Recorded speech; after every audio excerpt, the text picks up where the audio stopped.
Hello friends, মই আয়ুষ আপোনালোকে চাই আছে ডেকা ক্ৰিয়েচন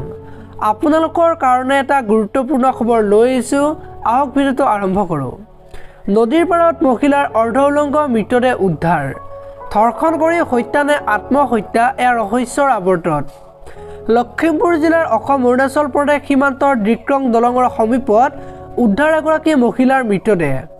16 এপ্ৰিলৰ পুৱাই লখিমপুৰ জিলাৰ অসম সীমান্তত উদ্ধাৰ হৈছে এগৰাকী অৰ্ধ উলংগ মহিলাৰ মৃতদেহ অসম অৰুণাচল সীমান্তৰ হাৰমতি আৰু বান্দৰদেৱাৰ মাজত থকা ডিক্ৰং দলঙৰ উত্তৰ পাৰে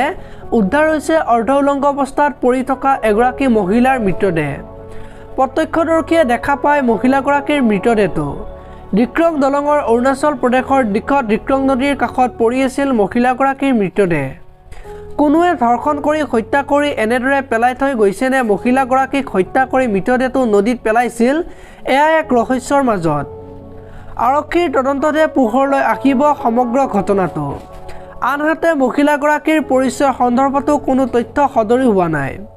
মহিলাগৰাকী অৰুণাচল প্ৰদেশৰ নে অসমৰ সেইটো এতিয়াও চিনাক্ত কৰিব পৰা নাই আপোনালোকে ভিডিওটো চাই কেনেকুৱা পালে কমেন্ট কৰি জনাব যদি আপোনালোকে এতিয়ালৈকে ভিডিওটো লাইক কৰে লাইক এটা কৰি দিব আৰু যদি চেনেলটো প্ৰথমবাৰৰ বাবে চাই আছে তেনেহলে চেনেলটো সাবস্ক্ৰাইব কৰি বেল আইকনটো প্ৰেছ কৰি দিব ধন্যবাদ